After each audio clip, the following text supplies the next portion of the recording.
Everyone, welcome back to my channel Rudi official zone. तो आज की इस वीडियो में हम लोग के जून एग्ज़ाम 2026 में कौन से इंपॉर्टेंट और क्वेश्चन बन सकते हैं, कौन सा इंपॉर्टेंट टॉपिक है, कौन से ब्लॉक्स पढ़ने चाहिए, इससे आपको प्रीवियस ईयर क्वेश्चन देख के आइडिया मिल जाएगा। जिस तरीके से हम लोग काफ़ी ज़्यादा जानते हैं कि आपके MEG में टोटल MEG 01 में टोटल कितने ब्लॉक्स हैं, 10 ब्लॉक्स आपके आते हैं। ठीक है, सबसे इम्पॉर्टेंट चीज़, अब कौन कौन से इंपॉर्टेंट ब्लॉक्स है उसकी तो मैंने अनदर वीडियो बनाई है, लिंक सारे इंपॉर्टेंट डिस्क्रिप्शन में आप लोगों को मिल जाएगा। ठीक है, कि कौन कौन से ब्लॉक्स इंपॉर्टेंट है। अब यहाँ पे हम क्वेश्चन देख रहे हैं। पहला तो मैं आपको दिसंबर 2025 का दिखा रही हूँ, अभी मैं और आपको 2-3 प्रीवियस ईयर क्वेश्चन दिखाऊंगी, जिससे आपको हिंट मिल जाएगा कि कौन से ब्लॉक से सबसे ज़्यादा रिपीट और किस तरीके से क्वेश्चन बनकर आते हैं और अब क्या आने के चांसेस हैं। ठीक है, तो उसके लिए सबसे पहले मेक श्योर चैनल को सब्सक्राइब कर लीजिएगा और इग्नू का जो मैंने ग्रुप बनाया है उसको ज्वाइन करिए, लिंक डिस्क्रिप्शन में है। नहीं तो आप मुझे व्हाट्सअप कर सकते हैं इस नंबर पे जो कि मैंने यहाँ पे लिख दिया है, और इसके बाद आप लोगों को मैं ऐड कर दूंगी ग्रुप में। ठीक है, नोट्स क्लासेस चाहिए एंड वक्त पर भी आप क्लासेस ज्वाइन कर सकते हैं। उसका बेनिफिट है कि क्लासेस आपको रिकॉर्डेड मिल जाएंगी और आप सिर्फ सुनकर भी लिख सकते हैं। फिर भी टाइम नहीं है तो आप लोग एक काम करिए, मैराथन क्लासेस की वीडियो अपलोड करिए, उसे देख लीजिए। उसके लिए चैनल को सब्सक्राइब कर दीजिए। ज़्यादा से ज़्यादा इस वीडियो को लाइक शेयर करिए और कमेंट में करिए कि मेंबरशिप की वीडियो आप लोगों को यहाँ पे पब्लिक चाहिए, तो मैं पब्लिक कर दूंगी। बस रिक्वेस्ट इतनी है कि चैनल को आपको सब्सक्राइब करना है और आप लोगों को व्हाट्सएप पे ज्वाइन कर लीजिएगा। और नोट्स अगर है तो आप सिंगल सब्जेक्ट के नोट्स और सिंगल सब्जेक्ट के क्लासेस भी ले सकते हैं। मैं आपको गारंटी दे रही हूँ कि इतनी ईजी लैंग्वेज में कि आपको अच्छे से समझ में भी आएगा और आप एग्ज़ाम में लिख भी पाएंगे और एंड वक्त पर आपसे पास नहीं बल्कि बहुत अच्छे मार्क्स से पास हो सकते हैं। बस आपको लिखने का तरीका आना चाहिए, कौन कौन से पॉइंट है जो लिखकर आप लोग एग्जाम में हाईलाइट कर सकते हैं। ज़्यादा समय नहीं लूँगी और इसकी बात करती हूँ। MEG 01 जो कि आपका ब्रिटिश पोइट्री है, 3 घंटे का एग्ज़ाम होता है और आपके 100 मार्क्स का पेपर आता है। जैसे कि हम लोग जानते हैं कि हम लोगों को इसमें 5 क्वेश्चन अटैम्प्ट करने हैं और क्वेश्चन नंबर 1 कंपलसरी होता है, जो कि हमेशा आपका RTC होगा। RTC क्या होता है? आपका एक तरीके से ये बोल दीजिए कि कोई भी पोइट्री की लाइन दे दी जाती है और आपको उसको पहचाननी होती है। ठीक है, अब उसके लिए आपको काफ़ी ज़्यादा पोइट्री अच्छे से पता होना चाहिए।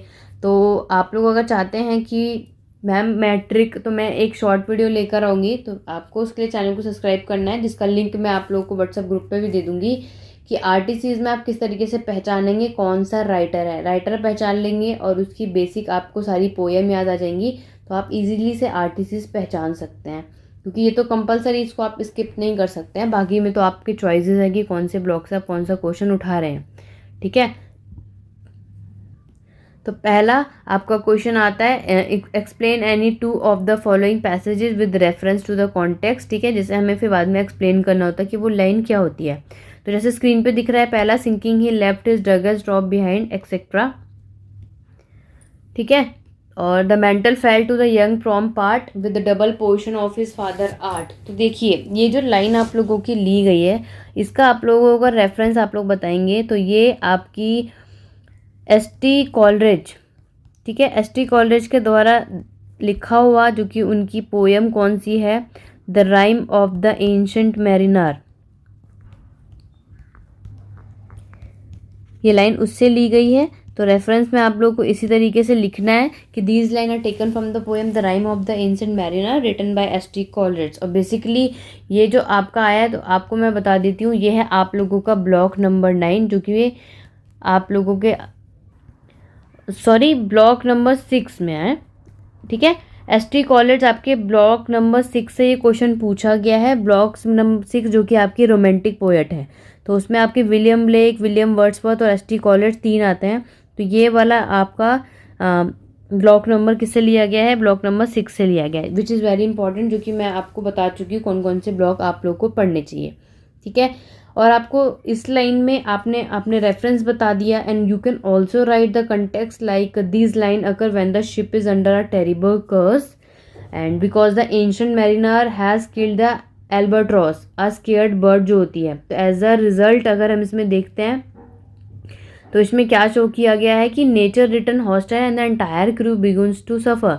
सो 1 by 1 जितने भी सेलर होते हैं start dying due to the curse and harsh condition at sea. So at the moment a sailor is shown in his final stage of life and he is dying because his soul seems to leave his body, reflecting the supernatural atmosphere of the poem। तो simple शब्दों में याद रख सकते हैं कि इसमें जो मेन कंटेस्ट ये है कि ये वो सीन होता है उस समय का जब शिप और सेलर पर कर्ज आता है। तो मैरिनार ने एल्बाट्रॉस यानी कि आपकी एक पक्षी को इसमें मार दिया था, जिसके कारण उसका बैड लक शुरू हो जाता है, क्योंकि धीरे धीरे अब क्रू के जितने भी मेंबर्स होते हैं वो मरने लगते हैं और शिप जो है वो समुद्र में फंस जाती है और जो डेथ का एटमॉस्फेयर एक तरीके से बन जाता है। ठीक है, तो इसमें यही बताया गया है कि सिंकिंग ही लेफ्ट हिज, इसका मतलब ये लाइन उस मोमेंट को दिखाती है जब एक सेलर मरते समय अपनी बॉडी और सोल को छोड़ रहा होता है। ठीक है, तो यहाँ डेथ का सिंबल है, नेचर का पनिशमेंट दिखाया गया है और पोएट हमें क्या दिखाना चाहता है, man versus nature, sin and punishment, supernatural elements. ठीक है, ये सारी चीज़ें इसमें इंक्लूड होता है। तो basically the phrase sinking he left his, जो कि आपके इसमें एक्सप्लेनेशन लिखना है, कंटेस्ट तो आप बता चुके हैं, तो आपको उसके बाद बताना है कि suggest the slow and painful death of a sailor, क्योंकि सिंकिंग जो है वो इंडिकेट करता है आपका physical collapse and approach of death, and it also symbolise the fall of human life under the burden of sin. ठीक है, तो इसमें लास्ट में आपको कंक्लूजन लिखना है कि these line powerfully depict the tragic death of a sailor and emphasise the moral lesson that disrespecting nature leads to severe punishment. Okay, इसी तरीके से आपका थर्ड वाला जो है ये भी आपका जो नेक्स्ट आरटीसी आता है, begin then sister of scared well.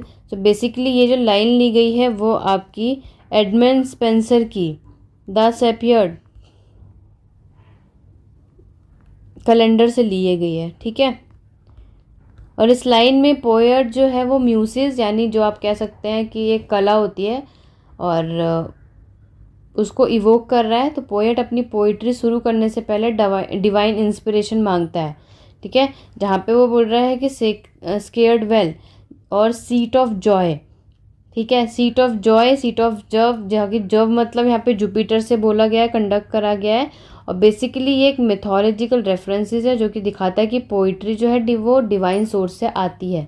So overall the poet call upon the sister of the scared well who are muses to inspire him, and he asked them to begin the song loudly and help him create poetry।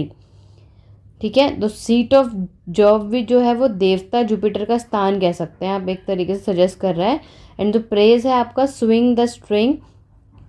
ठीक है, वो आप लोगों को यहाँ पे क्या बता रहा है, ये रेफर कर रहा है to playing a musical instrument like a lyre, symbolising poetic creation. ठीक है, so overall all these line show Spenser की, जो कि एडमंड स्पेंसर के द्वारा ये लाइन दी गई है, जो कि आपके ब्लॉक 2 से ये क्वेश्चन पूछा गया है।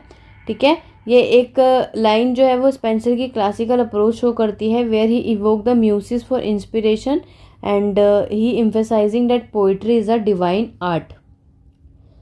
ठीक है, नेक्स्ट आप लोगों को यहाँ पे आता है फोर्थ, जो कि आरटीसी है। तो ये आप लोगों की, तो इसका आप लोग देख सकते हैं कि कौन से ब्लॉक से आया है, इसे कमेंट करके बताइए, उसका सारा एक्सप्लेनेशन आपको नोट्स के अंदर मिल जाएगा। ठीक है, और नेक्स्ट जो आपका क्वेश्चन पूछा गया है, जैसे कि मैं आपको बता चुकी हूँ, वो है आपका सेकंड क्वेश्चन। ठीक है, जो कि मैं आपको बोल चुकी थी कि आपको ब्लॉक 1 ज़रूर करना है, जिसमें आपको चौसर के बारे में हम लोगों ने पढ़ना था, कैंटरबरी टेल। तो कैंटरबरी टेल का जर्नल प्रोलॉग का क्वेश्चन यहाँ पे आया हुआ है। ठीक है, so basically you can write it कि ये जो आपसे क्वेश्चन पूछा है इसमें करेक्टर्स को चौसर कैसे यूनिक बनाते हैं ये पूछा गया है। तो यू कैन टेक्स्ट इट कि ये क्वेश्चन बेस्ड है आपका prologue to the Canterbury tale, जो कि किसके द्वारा लिखा गया है, जोफ्री चौसर। ठीक है, तो ये Chaucer individualise his character in the general prologue through several artistic technique, जिसमें आप लोग कह सकते हैं कि पहला उन्होंने कौन चीज़ का यूज़ किया था, डिटेल्ड फिजिकल डिस्क्रिप्टिव।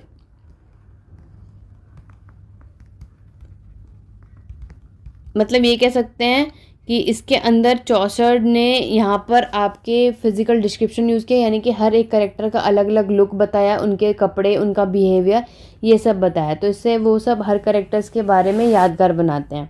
ठीक है, दूसरा इसमें आप उनको कह सकते हैं कि किस तरीके से इम्पोर्टेंट है, वो है रियलिज्म, यानी करेक्टर जो है वो असली जीवन के लिए ला पे है, क्योंकि इसमें से बिल्कुल रियल दिखाया गया है जितने भी करेक्टर्स, जितने भी पिलग्रिम्स इसमें इंक्लूड होते हैं। ठीक है, क्योंकि हर एक पिलग्रिम्स की लैंग्वेज और बोलने का तरीका अलग है, इसलिए हर एक व्यक्ति अलग स्टाइल में बोलता है, तो इससे उनकी पर्सनैलिटी और क्लास का पता चलता है।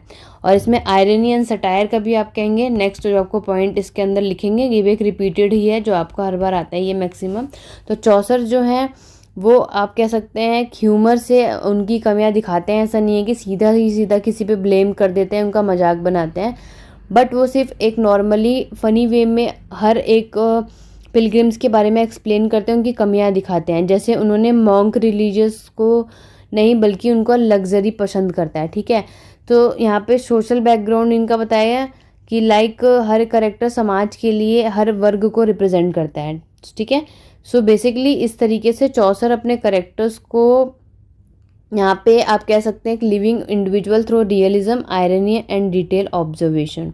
ठीक है, तो चौसर अपने करेक्टर्स को अलग और यूनिक बनाने के लिए कई टेक्निक्स का इसके अंदर यूज़ किया, जो कि हमने यहाँ पे लिखा। ठीक है, नेक्स्ट आपका जो यहाँ पे क्वेश्चन पूछा है, critically evaluate Lycidas and the elegy, ये तो आप लोगों का ब्लॉक नंबर 1 से पूछा था, जैसे कि मैं आप लोगों को बता चुकी हूँ। तो ये जो क्वेश्चन आपका लिसिडियस का आया है, ये आया आपके ब्लॉक नंबर 4, जो कि आपका जॉल मिल्टन की एक फेमस पोइट्री है, क्योंकि मैंने आपको कहा था लिसिडियस का क्वेश्चन आता ही है।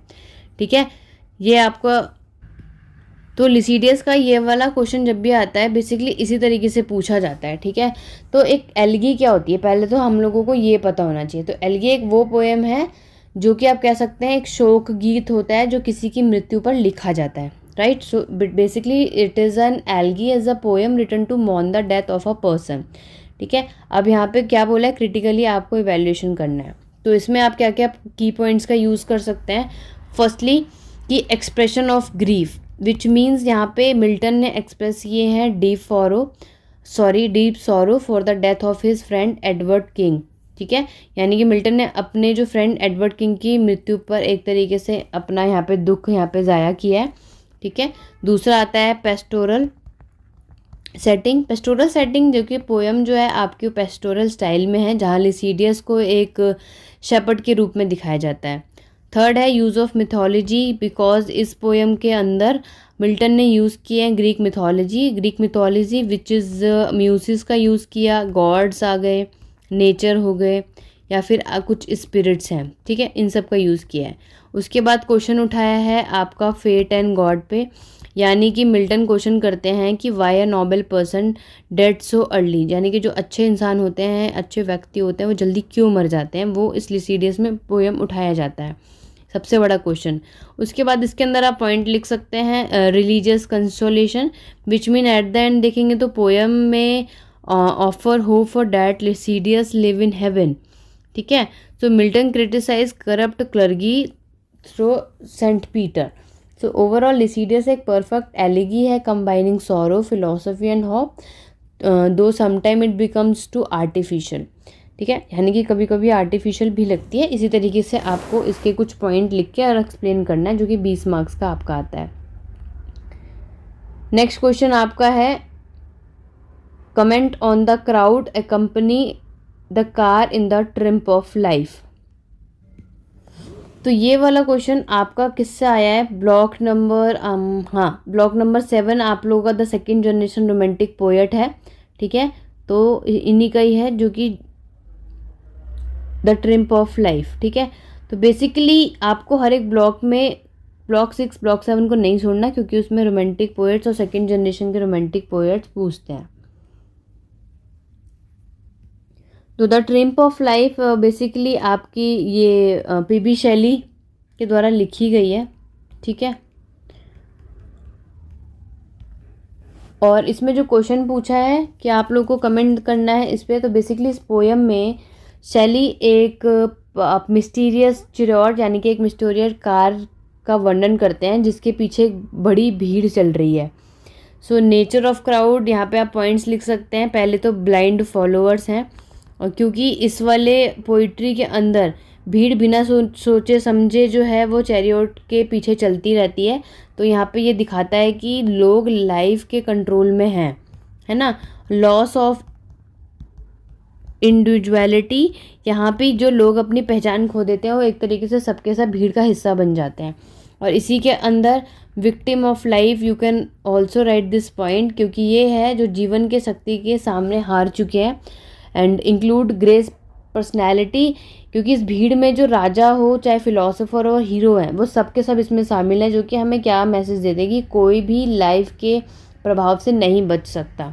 So overall state of suffering is this, the crowd appear tired, restless and suffering. So overall the crowd जो यहाँ पे आप लोगों का सिम्बलाइज करता है humanity under the control of worldly desire, illusion and time. तो पीबी शैली जो है वो क्रिटिसाइज करते हैं कि कैसे इंसान अपनी फ्रीडम खोकर जीवन के पीछे अंधे होकर चलने लगता है। तो you can write it the conclusion, thus the crowd represent the tragic condition of humanity, control, confuse and defeated by life illusion. ठीक है, नेक्स्ट आपका आता है write a critical appreciation of ये टुकॉय मिस्ट्रीज और द गार्डन आप कह सकते हैं पूरा।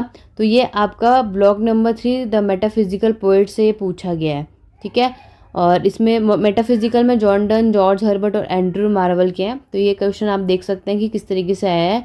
और नेक्स्ट क्वेश्चन आप लोगों का आता है जॉन ड्राइडन का। ठीक है, क्रिटिक जॉन ड्राइडन एज आ पोएट। तो जॉन ड्राइडन आपके कौन से ब्लॉक में दिया गया है? आप में से काफ़ी स्टूडेंट अगर अब तक काफ़ी चीज़ें पढ़ चुके होंगे तो आप लोग अभी तक अंदाज़ा लगा चुके होंगे कि जॉन ड्राइडन कौन से ब्लॉक आपके ब्लॉक में हैं। तो बेसिकली जॉन ड्राइडन जो हैं वो आपके ब्लॉक नंबर 5 में आते हैं, जो कि आपकी जॉन ड्राइडन एक न्यू क्लासिकल पोएट में इंक्लूड होते हैं। ठीक है, तो इनके बारे में आपको लिखना है, और अगर आप लोग चाहते हैं कि इसमें क्या क्या पॉइंट्स किस तरीके से हैं तो आप लोग इंक्लूड कर सकते हैं।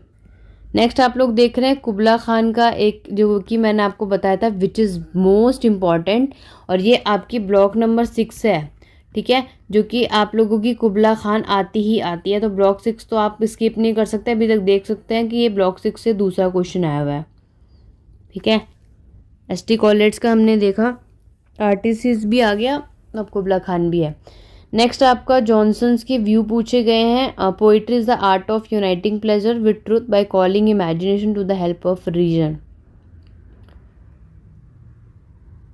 तो जिससे कि अभी तक आप लोगों ने नोटिस किया कि अभी तक जो हमने पढ़ा, कौन कौन से ब्लॉक सबसे ज़्यादा रिपीट हुए।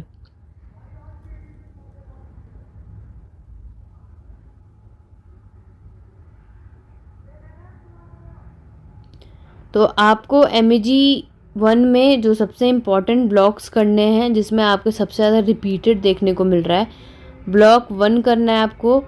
ठीक है, ब्लॉक नंबर 6, 7 करना है, ब्लॉक नंबर आप लोगों को 3 करना है, जो कि आप लोग उसको स्किप नहीं कर सकते। ठीक है, और ब्लॉक नंबर 9 कर सकते हैं, जिसमें T.S. Eliot के काफ़ी ज़्यादा वेस्टलैंड हो गया, मदर इन द कैथेड्रल हो गया, तो उससे क्वेश्चन पूछा जाता है।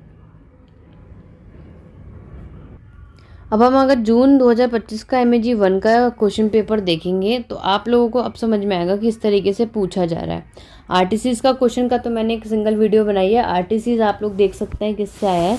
अब क्वेश्चन देखिए, अब यहाँ पे आप लोग का क्वेश्चन आया है नेक्स्ट, जो कि आप लोग देख रहे हैं एपिथेमिलियन एंड प्रोथेमिलियन एज वेडिंग सॉन्ग। तो ये तो आपका ब्लॉक नंबर, ठीक है, 2 से पूछा गया है,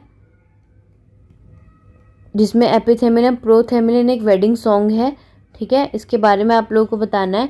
नेक्स्ट आपका पूछा गया जॉन मिल्टन का। तो मैंने जैसे बताया जॉन मिल्टन का ब्लॉक नंबर 4 है, और बेसिकली जॉन मिल्टन से क्वेश्चन आपको देखने को मिलेगा। किस तरीके से क्वेश्चन यहाँ पे आया, पिछले हमारी कौन सी से आया था। ठीक है, पिछले में हमने देखा कि जॉन मिल्टन के लिसिडियस से क्वेश्चन आया। तो अभी यहाँ पे जॉन मिल्टन का आपका पॉलिटिकल कल्चर फैक्टर पूछा हुआ है। तो आप लोग ब्लॉक नंबर 4 का पैराडाइज लॉस्ट कर लीजिए, लिसिडियस सबसे इम्पॉर्टेंट, जो कि आपको अभी दिखने को मिलेगा। अभी मैं एक्सप्लेन करती हूँ, पहले आगे आप नेक्स्ट क्वेश्चन देख लीजिए। साइलेंट फीचर ऑफ रोमांटिज्म का पूछा है, based on the understanding of romantic poets. Romantic poet जैसे कि मैं बता चुकी है ब्लॉक नंबर 6, तो इससे आपको समझ में आ रहा है कि ब्लॉक नंबर 6 स्किप करने लायक बिल्कुल नहीं है। उसके बाद नेक्स्ट T.S. Eliot का, जो कि आपका लास्ट ब्लॉक नंबर 9, मैंने पहले भी बोला था इसको कर लीजिए, द वेस्ट लैंड आपका आया हुआ है। ब्लॉक नंबर 9 से waste land, murder in the cathedral repeated होते हैं और हर बार आते हैं। लास्ट वाला आप लोगों का ब्लॉक नंबर 10 से है, ठीक है, और जो कि द पोस्ट मॉडर्निस्ट पोएट, जिसमें आपके church going by Philip Larkin ji हैं, उससे ये क्वेश्चन आया हुआ है। उसके बाद देखेंगे कि आप लोगों का यहाँ पे बोला गया है कोई भी दो करना है पर क्रिटिकल एनालिसिस है। अब वैलिडिक्शन फॉरबिडिंग मॉर्निंग आ गया, जो सबसे इम्पॉर्टेंट है। उसके बाद जो कि मैं बता चुकी हूँ ऑलरेडी, जो इम्पोर्टेंट वीडियो के अंदर है, phone hill the triumph of life, ये आपका देख सकते हैं। इसमें आपका क्रिटिकल एनालिसिस पूछ लिया और अभी दिसंबर में आपका रिपीटेड, यानी कि काफ़ी ज़्यादा इंपॉर्टेंट है ये। तो मैं आपको बार बार बोल रही हूँ कि ये सारे ब्लॉग जो मैं अभी बता चुकी हूँ उसको स्किप मत करिए, काफ़ी इम्पॉर्टेंट है ये जो चीज़ें आ रही हैं, ठीक है। तो सबके इम्पॉर्टेंट पोइट्री है जो कि हम लोगों ने यहाँ पे देखा। जैसे लंदन जो है वो आपके ब्लॉक नंबर 6 से है, यानी कि द रोमांटिक पोएट, ठीक है। द ट्रिम्प ऑफ लाइफ आपके ब्लॉक नंबर 7 है, जिसमें आप लोग के सेकेंड जनरेशन के पीबी शैली, जॉन गेट्स आ गए। इसी तरीके से सब आपको क्लासेस में तो मैंने डिटेल में बताया, बट मैं आपको यहाँ पे गो थ्रू करवा रही हूँ कि कौन सा ब्लॉक सबसे ज़्यादा इम्पॉर्टेंट है जो आप लोग स्किप नहीं कर सकते हैं। अगर आप में से काफ़ी स्टूडेंट ब्लॉक 6, ब्लॉक 7 कर लेते हैं तो पहले तो वो 2-3 क्वेश्चन ईजिली क्रैक कर लेंगे, और ये तो काफ़ी रिपीटेड हो जाता है। और लेडी लेसेरस भी आपका यहाँ पे ब्लॉक 10 से पूछा गया है, पोस्ट मॉडर्निस्ट पोएम से, ठीक है। ये भी मैं आप लोग को यहाँ पे लिख दे रही हूँ। अब वैलिडिक्शन फॉरबिडिंग मॉर्निंग भी ये आपके काफ़ी रिपीटेड है, जो कि ब्लॉक नंबर 3 से आया हुआ है ये क्वेश्चन। तो यहाँ पे देख सकते हैं कि 6, 7 और 3 तो इतने इम्पॉर्टेंट है जो कि आप लोगों को शॉर्ट में मिले, आरटीसीज में मिले। टाइम नहीं है तो MEG 01 का ये बेसिकली ये सारी चीज़ें करके जाइए कि आप लोग ब्लॉक 1, क्योंकि 1 से आपको आरटीसीज मिलेगी और जॉफ्री चौसर का क्वेश्चन आए, ये पॉसिबल नहीं है, ठीक है। 1 करिए जितना अच्छा हो सके। ब्लॉक 2 का अगर हम देखेंगे दिसंबर में क्वेश्चन नहीं आया तो आप पूरी की पूरी जून में चांसेस हैं कि आपको एमरोटी नहीं तो एपिथेमिलियन और प्रोथेमिलियन, जो कि एडमंड स्पेंसर के द्वारा है, क्वेश्चन देखने को मिलेगा। तो अभी जून की प्रिपरेशन कर रहे हैं, ब्लॉक नंबर 1, 2 करके जाइए, ठीक है। 6 और 7 तो करना है, उसको मैं स्किप करने के लिए बिल्कुल नहीं बोलूँगी। और 4 अगर जॉन मिल्टन का पढ़ना है, कुछ टाइम नहीं है तो कम से कम उसका लिसीडियस ही पढ़ लीजिए, ठीक है। ये इंपॉर्टेंट टॉपिक है जो मैं आपको बता रही हूँ, और 6, 7 करना ही है। ब्लॉक नंबर 8 चाहे तो स्किप कर सकते हैं क्योंकि बहुत सारे ब्लॉक हैं, क्योंकि उसके अंदर विक्टोरियन पोएट्स हैं। तो अगर आपको टाइम नहीं है तो मैं बोलूँगी स्किप कर सकते हैं। फिलहाल जो करना है 1 करिए, 2 करिए, 4 करके जाइए, 3 अगर टाइम है तो करके जाइए। इसी में आपके 5 क्वेश्चन ईजिली क्रैक हो जाएंगे। और 6, 7 मत स्किप करिए। और 9 जो कि TS Eliot का हर एक क्वेश्चन, अभी तक हमने दोनों एनालिसिस कर लिया किस तरह के क्वेश्चन आते हैं, अब क्या चांसेस हैं आने के। कुबला खान, द ट्रिम्प ऑफ लिफ, लिसीडियस, ए वैलिडिक्शन टू कॉय मिस्ट्रेस, एपिथेमिलियन, प्रोथेमिलियन, ठीक है, द वेस्टलैंड, चर्च गोइंग, ये कुछ इम्पॉर्टेंट पोइट्री है जो आप लोगों को एग्ज़ाम में देखने को मिलेगी जून 2026 में। सो होपफुली एग्ज़ाम देने के बाद इस वीडियो पे आके कमेंट करके बताइएगा कि कौन कौन से टॉपिक आए और कितनी ये वीडियो यूज़फुल रही। Thank you for watching.